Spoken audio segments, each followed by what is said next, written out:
Hi there, guys. Dr. J, Steve Jensen from the National Sales Academy and Impact Training. Now, what have I got for you today?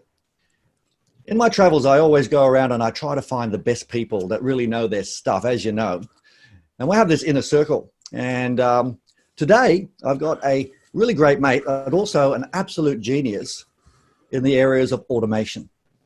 In this digital age, isn't it interesting, where we actually get told this thing and you've got to do that thing, and it becomes a plethora of confusion. We've got Tim Hyde, and his business is win more clients. Now, don't we want to win more clients? Now, the good news about Tim, he's actually been running this company now for 5 years, but he's actually been in digital marketing for plus 25 years. Now, when you see him, he's not Methuselah, so he's been doing it for a long time. And one of the things he specializes in is CRMs and automation. And I want him to give us some big rocks to take away, to simplify the things that we really struggle with on a regular basis. I know I do on automation. So welcome, Tim. Thanks for joining us. Steve, it's an absolute pleasure to be here. And 25 years, if people count back in digital marketing. That was when the internet was started, actually almost 25 years ago to the day now, to be honest. And I certainly know that. Well, happy birthday. Actually, it is. So, yeah, when I first did IT at uni, there was no internet. It wasn't a word that people used. When I started in social media wasn't a word that people used. So it's been an interesting journey and seeing how things have evolved and certainly how marketing and sales has really evolved over the last 25 years. It's, the fundamentals are the same, but the means and method by which we communicate to people has changed remarkably over that time. Oh, terrific. Well, it has changed quite dramatically. And one of the things I wanted to start off with, Tim, is because I'm just pretending everyone's like me, is what is this thing called automation? I'll get you to speak up nice and loud so everyone can hear it. Absolutely. So automation and marketing, particularly sales and marketing automation, is the use of technology to create leveraged communication to our contacts in our world, but also to create an opportunity to execute on our behalf a lot of the time-consuming and low-cost manual tasks that take up so much of our time in our business. So, because everything's gone digital, everything has gone incredibly digital in the last, I would say 2 to 3 years. It's had an enormous expansion into that digital area. And one of the things I'd like to get some examples from you, as being an expert and seeing most of the digital tools and all the little toys that we work with, what are some examples of essential automation that people need to have in their business, whether it's large or whether it's small? Yeah, look, I think that's a great question. And I know, look, a lot of the clients that I talk to are quite afraid of automation. Okay. And I think, the idea that it's going to be impersonal, and particularly small businesses, right? And we change the sort of dynamic as that business gets bigger and bigger and bigger, because we start to have brand conversations with people. But as small and medium businesses, we have these individual conversations. And I think the fear that people have around automation is really that using technology to communicate to our staff, to our suppliers, to our prospects and customers is going to make it impersonal. But the reality is that we're surrounded by companies right now that use automation almost on a daily basis, and we take it for granted. And some of the things that companies are automating that you're accepting right now and you don't even notice are even things like payment receipts. Right? Everyone who's purchased something in the last 12 months will have had at some point an electronic either confirmation or payment receipt sent to you. Right? Most of us have jumped onto a webinar at some point and received some form of pre-webinar notification or a thanks for coming email. Even if you get a haircut these days, a lot of hairdressers, for example, are using the just confirming your appointment, or the medical practice is confirming your appointment at 4 p.m. On Thursday. And those are all examples of automation. There's not someone sitting there manually pressing and typing out their SMS or typing out that email each and every time. What we're using is using technology to go and set a bunch of rules that says 24 hours before your appointment, this is what happens. And that's really what automation is. So in essence, it actually is supposed to, and I say supposed to, save people time. So it's becomes an automated thing, so they can go and do, let's say, more important things, Yeah. such as serving customers and doing what the business does. But it's a big but. In my world, where I go to all these different types of business, large and small, the conundrum is that they are continually thwarted with not knowing what to do. The automation is not working well, and they've got lots of different things happening on a regular basis. So what I'd like to do here is to sort of tell us what are some of the essentials and the best valued applications that can create that automation for us. For instance, should we all have a calendar that's an automated calendar? Should we all have a CRM? And some examples. I know some are very expensive, but some can be quite cost effective, and maybe something that measures your sales, or those autoresponders and all those sorts of things that everyone talks about these days. So if you give us some examples of probably 3 of the things that a large or a small business should have in place. Yeah, look, that's another great question, Steve. And I think there's no right or wrong answer here, I guess, for the types of tools that people can use. The thing that we need to look at, more importantly, is what is the best fit for your business, where you're going to be in 3 to 5 years' time, right? And some of the things you just mentioned there, I guess, are things that that I hear on a daily basis. Like, that system's expensive, that system's expensive, that system's expensive. What we've got to look at is change the dynamic about how we assess these systems in our business and what they're going to do for it, right?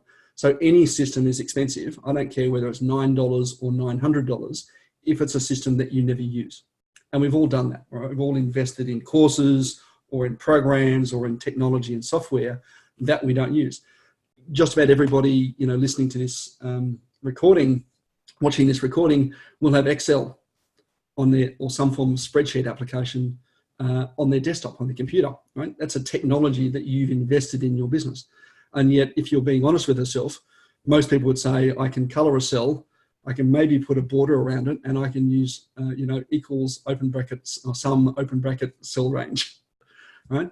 And that's most of what the technologies we can use. And I think in marketing, we often do that. We sort of say, I'm going to spend stuff on something, but we only use a very small percentage of the capability or spend that we're using. And so that's the first framework I want to put around my answer.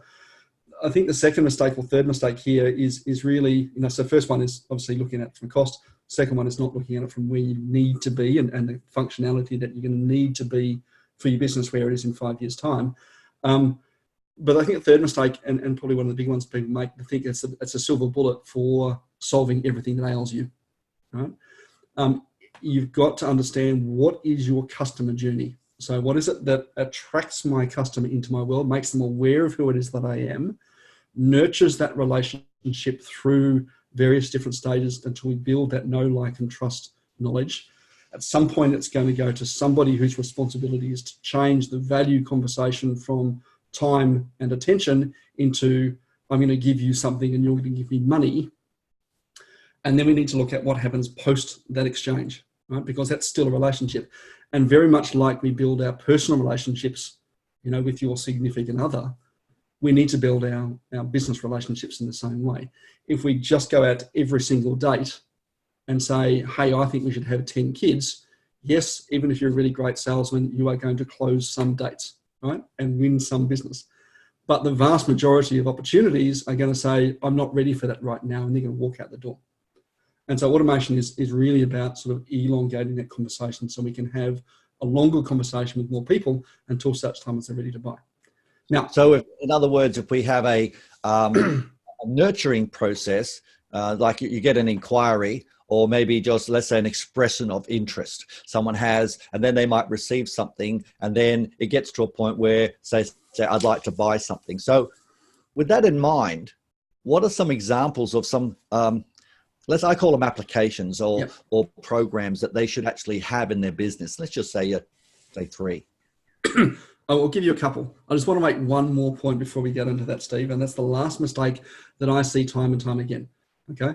And that is saying, what system do you use on your social media forum, right? And you'll get a bunch of answers that says you should use ActiveCampaign or Infusionsoft, or Infusionsoft is confusing, or you should use Ontraport or Salesforce or Green Rope, or you should use Webinar Jam or Ninja or SMS broadcast or whatever technology it happens to be. Absolutely. Now, the answers are going to come from people who have only ever used one or two systems, right? So they don't necessarily have a huge amount of experience, and they haven't asked the right question to see whether that system suits your business and what you need. So if you don't use a lot of webinars in your marketing funnel, getting a technology that does your webinars is kind of, superfluous. If you don't run appointments, you don't need a specialist appointment setting software system. Okay. I think some of the essentials, however, that we do need is some form of CRM system which captures and manages our context details. Okay. Now, MailChimp is not a CRM system. Most people would have heard of MailChimp, right? We get an email and maybe a first name, but it doesn't allow us to record the conversation that we're having with them. And Steve, I know in that sales space for you, knowing what the conversation was previously to the point you get to where you're picking up the phone again is really important. You need to know that they've been to Bali, with the 3 kids last week, and Johnny has finished his baseball final. So that when you're building that rapport, we've actually got that ability to sort of record that information. So we need to think of this, our CRM system, like our brain in our business, right? And we need to be able to customize that CRM to be able to record information that's unique to our business. Okay, so some people, for example, might want to know, if you're a bookkeeper, you might want to know what application people are using to record their books, right? That's Xero, MyOrg, or say QuickBooks, which are the big 3 in the market there. Right? You need to be able to record that information, right? Because we want to be able to communicate to those people uniquely. So if, Steve, you use Xero, I don't want to be broadcasting stuff out to you about changes in QuickBooks, because you'll very quickly switch off, and kind of that is irrelevant communication. Right? We're about building relationships. In the same way that would be build one-to-one relationships. I need to know what their coffee order is, what color they like to wear, where they live, what's their kids' names, those sorts of things, right? Where they are in their business, what other priorities they have. So CRM is definitely a critical one. I think great systems look at Salesforce is definitely a brilliant one. That's at the top end of the market. Entreport, Active Campaign, and Infusionsoft or Keep are probably in the middle end of the market, and you can get some lower end CRM systems. Okay. I must say, with the CRM, you're absolutely correct. And your explanation was nice and brief. And I know you could have explained, I know you do workshops on CRMs. One of the big mistakes I made was we used just an off-the-shelf thing from Microsoft, and then we moved to Agile, which didn't work for us. And then it becomes a big mistake that needs to be fixed. And then now we're using Active Campaign. So it is important to be able to do a deep dive. And I would suggest, and correct me if I'm wrong here, to make that decision on your own is usually where the mistakes take place. So they should get someone like yourself or anyone else that has experience across numerous different types of CRM, so they can ask the questions and then be asked questions and then pick the right one, because otherwise it becomes an expensive problem. So it can be. So whether it's I think the big expense and the thing that I see people make a lot is the implementation of CRM systems. Okay, it's not an off-the-shelf solution. It's not a silver bullet that's going to solve all your ills. You can't just buy software and go, I'm done it, I've ticked the box, I'm now a legitimate business. Okay, I can't just buy a CRM system. You've got to configure it, and that's where the big expense actually comes, in configuring it to take all of the conversations that you have and mapping those out in advance. And that's what effectively we're doing with an automation project. So, the technology that I think you need is, you definitely need a CRM system. You definitely need some form of marketing automation. And by that, it needs to be able to communicate to your customers on your behalf and manage some internal workflow. Okay. I think it's critical as your business grows that you have some form of pipeline management. Steve, I know you use Pipedrive at the moment, right? To be able to track and manage your opportunities through your sales pipeline, right? You can't remember them on Post-it notes. You can't remember them on a whiteboard. Well, that's possible, right? You certainly can't remember them all in your head and where things are up to. And, if we want to move the needle in our business, these are sort of 2 or 3 of the technologies that are really going to shift things for you. The other stuff, I think, is nice to have, right? Landing page, being able to build landing pages, it's a nice to have, right? You can code them into your website, should you so want to, right? There are obviously a lot of landing page builders out there. Some of the systems like Entreport and Keep have that technology inside the CRM system itself. Okay, you don't have to integrate with a third party. So, Steve, I know you've got ActiveCampaign and Pipedrive, and you've got to integrate the two. Right? I know you're starting to do SMS marketing as well, and all of a sudden you're getting a third system to do that. Right? And the more systems you have, while they might be cheaper individually, once you start integrating and making sure they all work because they've all got their own development paths. So that's a really good start to break. Well, you hit the nail on the head here. And for our listeners out there, one of the big challenges, they say, wow, there's all these names that Tim's are throwing out to us. So if I were just to segment these now, so I hear that the CRMs, the top of the range is like the Salesforce and so forth, and the Entreports. And middle of the range, you were saying, is ActiveCampaign. Is another middle of the range? Yeah, probably Entreport, Infusionsoft are in the middle of the range, and then ActiveCampaign I would put sort of more entry level. It's certainly got a really low entry point thing, but it's only going to take you so far because, as you said, you do have to start integrating other solutions as your business gets more and more complex. That is correct. We found a challenge with the SMS connection with ActiveCampaign. We now use Broadcaster. So now we've got the CRM sorted. As I said, as you correctly said, we have to measure your sales, and a lot of people don't. Pipedrive is one that's good. What's another one that people could actually have integrated into their CRM that measures their sales? Yeah, well, that's one of the reasons when I'm a massive fan of Infusionsoft by Keep. I've been a partner with them, and I know a lot of people find that, can find that confusing. They've actually just released a really new cool version, actually, that I'm putting a lot of clients onto at the moment, that not only does messaging, your CRM, broadcast emails, marketing automation, appointments, right, and your pipeline all in the one platform. So it becomes a really good one for that. But we've got to find what is the system that suits the way you do business best. Okay, this one really suits my business because it manages collections of my payments. Right, all of my billing is on electronic, paid in advance billing. So I don't chase invoices ever, which is really awesome for me. It manages my communication. It manages my pipeline. It manages my staff and customer onboarding and training. Right, it manages my appointments for me. It adds contacts from my CRM, delivers lead magnets out, which we'll talk about in a sec. I've even got set up so that it sends my wife flowers because she's an important stakeholder of my business, right? So it sends her flowers. Absolutely. It sends an email off to a supplier to say, hey, here is a contact of mine that I need to send flowers. Now, so I think it's an important distinction here when we say CRM. CRM is not customer relationship management. We should view CRM as a sort of critical part of our business to manage the relationships with our contacts. So contact management system. Okay. So it can be staff, can be suppliers, can be partners, right? Customers and prospects as well.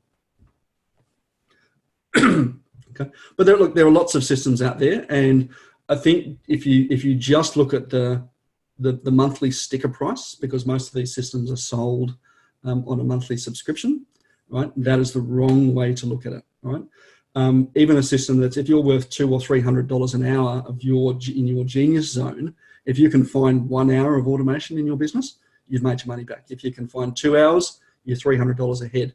If you can use it to kind of manage your sales pipeline and not let that lead fall through the cracks, that could be worth $10,000 or $20,000 or $30,000, right? So looking at it from a cost perspective is probably the wrong assessment to be making.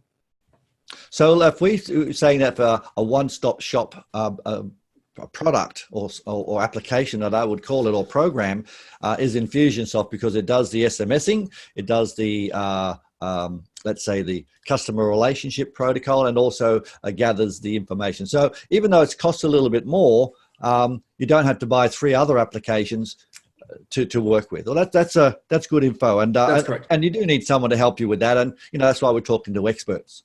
Yeah. So with the CRM out of the way, and then we're maybe using a Infusionsoft with actually will measure the sales instead of getting a Pipedrive.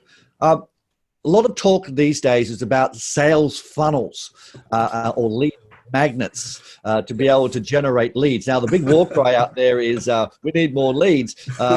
We say, well, yes, you need to make sure the conversion's good to be, you can have tons of extra leads, but if you're not converting, it's a waste of time. So what is a sales funnel or a lead magnet, and what should people do about that? Yeah, like I'm going to let you on a little secret that marketers do that most people aren't really aware of. Okay, new sells. All right. So a a sales funnel or a lead funnel or whatever else you want to call it is just a new word to describe how you build a relationship with someone. That at the top, we've got a lot of people that aren't really interested in what we do yet. They're just becoming aware. Right. In the middle of our funnel is where we're starting to educate and build a relationship with someone and really sort of get someone to know the value of what it is they do and raise the priority of what it is they do in their business. Right. The bottom of the funnel is where we do our close. Right. So it's managing the sort of sales pipeline. It's managing the sales conversation. Right. So even in a sales conversation, we know there are occasionally no-shows. Right. And what do? Invariably, we send that customer an email or an SMS to say, hey, just missed you on the phone. Love to catch up again. And you then raise a task a little bit further down the track to circle back with them. Okay. That process can be automated at the bottom of our funnel. Right? But I think there's a fourth part of our funnel that we also forget, and that is the post funnel. Right? And that's really that onboarding, retention, referral, right? Keeping that customer in the hook. And again, the same way that we build a personal relationship with someone, we meet so-and-so in the pub, right? We have a dance and a drink and have a good time. We exchange numbers. In the middle of the funnel, we start going on more dates. We go on picnics and, romantic getaways and whatever. At the bottom of the funnel, we pop the question. We have an engagement, a honeymoon, and a wedding. Post funnel, right? We remember birthdays and anniversaries, right? And date night. So, if we look at our business in that context, we need to our personal relations in that context. We need to look at our business relationships in that same context as well. So that's a really nice way of actually putting a funnel into life perspective. So if I could just recap that. So a sales funnel is just a fancy word for all the automation we spoke about. So it's we had to have marketing campaign to generate a lead that goes to the top of the funnel. And then you have to have the automation that's going to take place to nurture that person, to make sure it's on track. And then there needs to be an opportunity where you then have a conversion. And then afterwards, you then have things which are automated, like let's say a thank you page that goes out there, and that would be connected to your automation. So it's a fancy word to actually get people to get leads and convert them, and then look after the lead afterwards. Is that right? Now that requires automation. That's absolutely right. I think here's the thing though, it doesn't require automation. Okay. Oh, right. All right. We're doing this on a day-to-day basis at the moment, right? As we bring our customers into our world, we're doing it on a day-to-day basis, right? But our business is not monogamous. It cannot survive on one marriage. It needs lots of marriages with lots of customers, all of who are at different parts and stages of that relationship.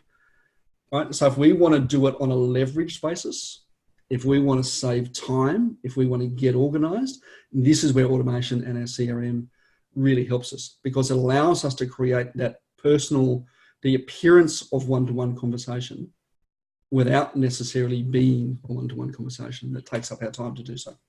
So let's put something into a practical sense here. What are some ways that we can use a sales or a lead funnel? Give us some examples.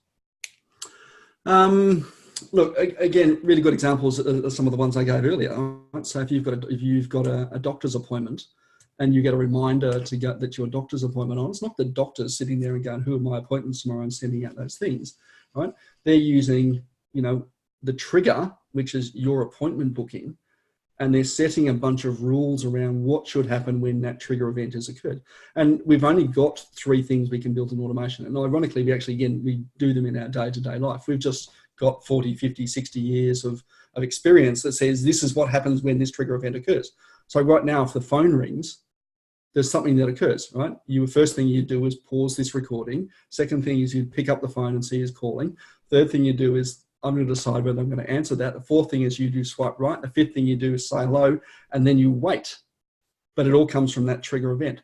How do we start that whole process? What we do is we advertise our phone number on our business cards and our website and so on. And when we look at our automation in that process, we have these processes in our business that have some form of trigger, and then some form of action, and when that action occurs in our business. It might be a very short process. It might be quite a long and drawn out process. Okay, so we're talking quite generically here. What I'd like to do now is to say, well, okay, there's a process, there's a system, you should make sure you nurture and so forth. because we're actually in the Sales Authority Club and the Sales Success Club and so forth with ITC, what our guys are looking for regularly are ways to actually use that automation to generate, say, leads. So for argument's sake, what's some ways to actually use the automation and those sorts of things, some ideas that they could utilize to create those leads at not at a massively expensive cost? Okay, look, here's a really good example, right? And stuff that I do, and Steve, I know you do as well, okay? You did mention before the term lead magnet, and for those who are not aware of what a lead magnet is a resource that you give to your prospect in exchange for their contact details, okay? Now, that resource should be designed in a way that it helps your customer move from their pain point towards, their payoff, right? It just helps them take that first step in the journey. And what we want to try and do is of all the people we're connecting to, there's going to be a bunch of different people. Okay, so I want you to, if you've got a bit of paper handy, grab one. I want you to draw a little pyramid like this. Okay, so sort of pyramid, big bit at the bottom, and it's going to have sort of 5 sections, horizontal sections drawn through it. Now, the top of our funnel are people who are ready to buy. This represents everybody who comes into your world. Okay, the top of the funnel is about 3%. Top of the pyramid is about 3% of people are ready to buy right now. Okay, they're actively in the market, and you'll probably find that these are the people you're having sales calls with already. So that's about 3%. Okay, the next group down, next section down is 6 to 7%. Right? And these are people who are open to buying. They have a need for the solution you sell in your business, but they're not yet ready to buy. They haven't quite jumped over that. I'm making a decision to do this right now. The bottom 3 sections are 30, 30, 30, right? 30 represent 30% of all the people in your world. Okay, so you should have a pyramid that looks a little bit like this one, if you can see the screen. 3% at the top, 6 to 7% in the middle bit, and then the bottom 3 sections are 30% each. Now, the bottom 3 sections are interesting ones because this is where most of our opportunities exist. All right? If we're scrapping around for more leads and going, hey, are you ready to buy from me? Again, it's a bit like going on that date and saying, hey, do you want to have 10 kids? Right? And they're going, oh, yes, I've always wanted 10 kids. And you're like, oh, that's convenient because so do I. Right? That's where you make the sale. The next 30% down is that they have that problem, but it's not a priority for them. And by giving that prospect a lead magnet, something that helps them understand where that problem fits or helps them solve that problem, you are immediately positioning yourself as the expert in that space, which puts you head and shoulders above everybody else. But you've also generated the opportunity to continue a conversation with that person until such time as they're ready to buy. Okay. Now that might take 2, 3, 4, 5, 10 years to do so. So they get a lead magnet. Now, let's say, for instance, a thing of value that experts show. I'm sure you've seen thousands of them, but can you tell us 3 good lead magnets or things that show that people are experts that will generate an opt-in? What would, from your experience, works really well? Look, an ebook is a great one. A webinar is not a great lead magnet because, again, that's good to know. Right, a webinar fits in the middle of the funnel where I've earned the right to take an hour of somebody's time. Okay. Now, most of us wouldn't go, I'm going to sit down on that webinar for an hour, 2 hours, whatever, how long it to be, right, without getting some kind of relationship with that person first. And the relationships, I have a rule I call 330. You've got 3 seconds to earn the right for 30 seconds of someone's time. And that's why the title of your lead magnet or whatever you give away is absolutely critical. And I suggest you go and study some direct sales copy.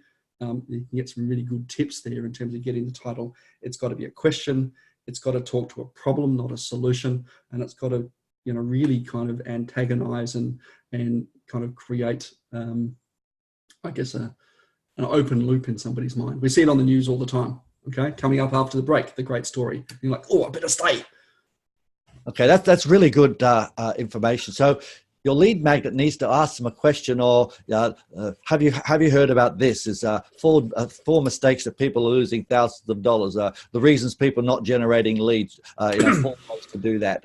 Are you struggling with lead gen, or are you not getting enough members? And it says yes, that's me. It asks them a question, so that solicits an activity. So the name of the lead magnet or the thing you're giving away has to be stimulating an emotional need. Absolutely. Absolutely. In the same way that we do with our sales process, we need to stimulate that emotional need. Our lead magnet needs to do the same thing. A really good one if you're in sales, it might be something like, does your sales trainer teach you these 3 critical steps? Okay. Now, if you're a sales trainer, you're probably going, oh shit, I better have a look at that just to see whether I'm teaching those 3 critical steps. What have you done? You've hooked the curiosity, right? You've asked a question, right? And you've kind of made it really succinct and talking to a problem. Okay. So like say, for instance, if is your personal trainer helping you with nutrition? Or is your massage therapist making sure that you are detoxing? In other words, oh, gee, I wonder if they are. So that's a good idea to actually put in there. So guys, take that down. Ask a question about what people might be doing with someone else. So they say, well, oh, my goodness, my doctor doesn't do that. My real estate agent doesn't do that. My broker doesn't do that. There's let's say, interesting. I had a conversation with somebody and they asked me, does your accountant do A, B, and C? Oh, yeah. Wow. No, I don't know. And he said, well, if he's not or she's not, it could be costing you an absolute fortune. And all of a sudden, I wanted to find out more. So that would be a good idea to put onto a lead magnet. Yeah, we always want to leave our customer, our prospect through any part of the process, leaving with the thought, what do you mean by that? Or how do you do that? Because the way the brain works, we want answers to our questions. And if we leave these questions unanswered, it really starts to irritate us. I've got one I call a resource I call the sales machine, which you can grab off my website. And it says, does your sales process have these 5 critical steps to skyrocket your sales? All right. And people are going, well, I want the outcome. I want to skyrocket these sales. I want to know whether I'm missing these 5 critical steps. All right. And it's not 1,001, which makes it not sound too overwhelming. Right. So, we can do that. We can do those sorts of things. So the lead magnet needs to ask a question that solicits a response, say, I need to go more. So they'll put their details in there, good to go. So it doesn't always have to be a freebie. They have a conversation or something like that. So that's really great because I see a lot of lead magnets that just have a little statement. It's quite benign. So if we solicit a response, people say, they're an expert and I might need to know more. That would be a good way of generating an opt-in into the funnel, so to speak. Yeah. And that's why that first 3 seconds in the title is actually really important. What we know is that 50% of people don't actually read lead magnets they download. But from our perspective, we don't care. It's done its job. I've given you something of value, whether or not you consume it or not. I hope you do, because it's going to be valuable. It's going to move you along the next step. But really what I'm looking to do is exchange those details and start building a relationship. Now, the bottom 2 sections are a really interesting one. The second one from the bottom there is not ready to buy in our pyramid. And the very bottom one is people who are never going to buy, right? Because we're either too expensive, not ready, wrong industry, right? Not expensive enough, right? There's another one as well. But if we can start to hit this sort of 67, 70% of people who were otherwise missing out on by going straight in for that sales message and trying to sell straight away, we're missing massive opportunities to build the number of leads in our business. And look, I hear it all the time. I did a post just this week on LinkedIn and said, what would you like to know about? Would you like to know how to get more leads, plug the leaks in your sales pipeline or create leverage in your time?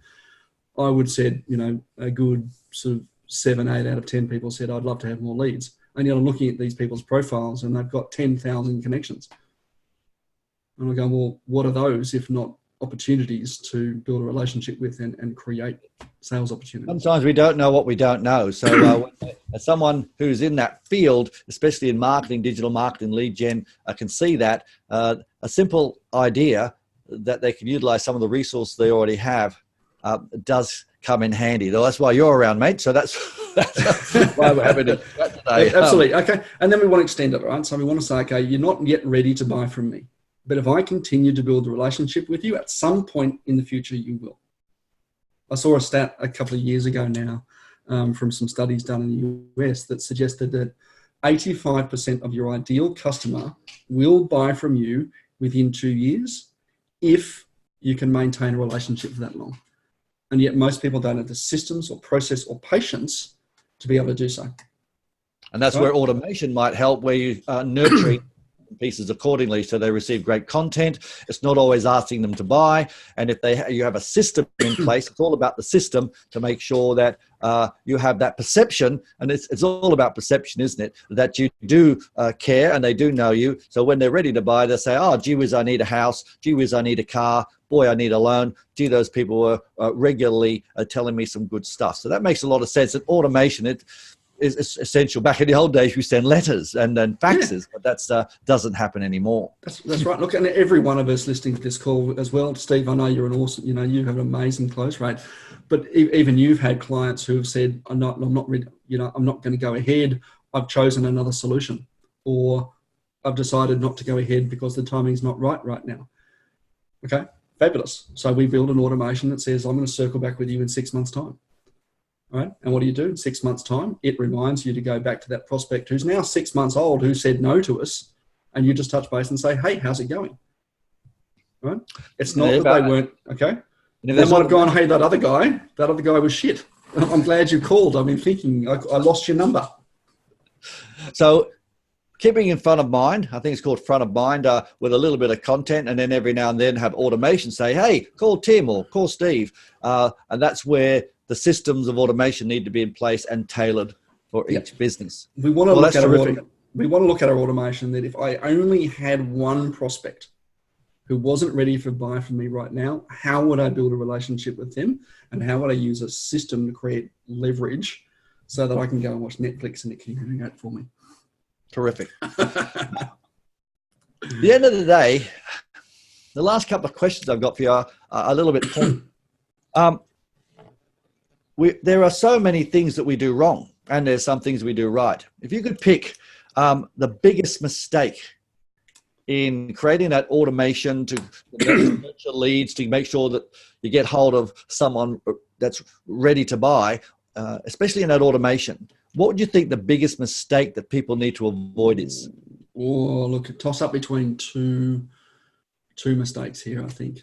The first one is that automation doesn't mean impersonal. I remember a few years ago, I met a guy at a networking breakfast. I took a photo of his business card. I threw him into a kind of automated follow-up that not only added into a Facebook, custom ad audience just to build top of mind, but also to sort of start drip feeding some conversation. But to be honest, I would have had anyway, right? But I was having this conversation with 20 people at the same time.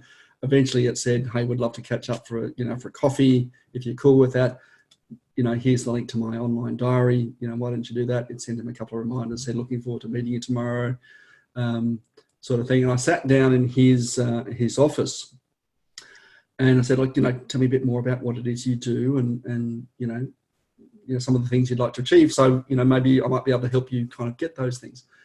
And he said, blah, blah, blah, blah, blah. I said his stuff. He said, and what do you do? And I said, well, I work with a lot of clients around automating manual processes and increasing the number of conversations we have so that we can convert more opportunities, right, into sales conversations. And he said, oh my God, automation. I get these automated emails from my insurance aggregator all the time. He was an insurance broker. And I hate them. I can see them a mile away. And I said, well, that's really interesting because the only reason that I'm in your office right now is that I took a photo of your business card and I triggered a follow-up process. And he's gone, oh. So you're walking the talk, and I would suppose it would be making sure that the communication is always not a great big long email. Sometimes it's a very short 9-word email, like Michael Griffith says. Sometimes it's, hey Tim, how's it going? How's your automation, or how's your leads going? Or hope things are well, and then just send them out that email. And doesn't need to be a great big long thing, because those long things sometimes people don't have time to read it and they say it's just spam. Absolutely. So automation doesn't mean impersonal. We want to emulate at scale the one-to-one conversation that we would otherwise have if that person was, the only person in our network. Okay. Now, the second thing that I think that the other mistake that people make, and this is where I'm tossing it up, is that thinking that getting a CRM and automation system into your business, right? It is not a silver bullet for a bad marketing funnel or sales process. Okay, it won't suddenly cure what ails you. Okay, it's not a thing that you go, I've got that now, so tick that box and I feel legit, right? So it's not like a website and a business card and then, yeah, I'm in business, right? It is a thing that we need to configure for our business, right, to be unique to you, right? And it's also something that we need to continue to work on. It's not a point in time thing. As our business evolves and our conversation evolves, we also need to evolve our systems as well. However, if you get it right, it can literally, double or triple your business over, in the next 12 months, and it can add in several hours back into your day, right? Most business owners think we've got no time to do everything, right? A well implemented automation system generally has an ROI within 6 months. We'll add in, this is what we know, we'll add in about 2 hours a day back into your life, right? From stuff we shouldn't be doing, but we do, right? And can grow your business by, look, can double and triple it, but I usually say, look, you could add 30% onto your bottom line straight away. Terrific. So the two big mistakes are saying, well, it's impersonal and I'm not going to do it because let's face it, everyone's strapped for time these days, and if it's the copy you put in there that would make the difference, and if it's done properly, it saves you time. And the second mistake is getting a CRM and not treating it like a plant where you've got to continually water it, nurture it, and grow. I know when we started with ours, we put all the bits in it, but then we had to then tailor it accordingly. You got to create settings accordingly, and then you learn how to do it. And it's always work in progress because things always move. And by the way, I'm not an expert in this area at all, as you know, and most people who are listening to this would know. I had to get experts to help me with that. And I can tell you guys, from my point of view, the money you spend on getting an expert to help you with this will come back tenfold, because you can then do what you're genius at and not worry about making the mistakes. And what I found when I'm a bit of a bullhead, I try to do it myself, save some time, but I'd like to know. But guess what? All the stuff I did needed to be changed because it wasn't done in the correct sequence. So spend the time wisely in doing your research and then get an expert. Tim, I know you're busy, and we're going to wrap this up now. I've got one final big question for you. What's one idea people can use to generate more leads on social media? I love this one. So just want one idea that they can say, yep, I can do that. And I know you're very clever in that area. So could you give us one? Okay, I'm going to do one. Ask. Right. Ask. Tell me what ask means. Look, because it is ask. Look, I've now worked with almost 1,000 companies in 23 different countries. Right. Everyone goes, yes, I need social media, and I'm ticking the box and I'm creating noise. There's a difference between creating noise and creating opportunities. Right. I think what people miss in their social media strategy is asking people to move on to the next stage of our process. Right. So here's the thing. Here's some resource. Here's a resource to find out more. Here's my lead magnet to find out more about this particular article, right? Hey, do you want to call? Right? I'm looking for 5 people who want to achieve this particular outcome. If that's you, say yes below and we'll reach out to you. Right? But if we don't ask people to move on to the next stage of our process, they will never get there by themselves. It's almost like, kids, for those of us who have got kids, and particularly sort of somewhere between the ages of 8 or so 1 and probably 18, to be honest, right? Implying and hinting and suggesting that they should clean up their bedroom does not work. We need to ask.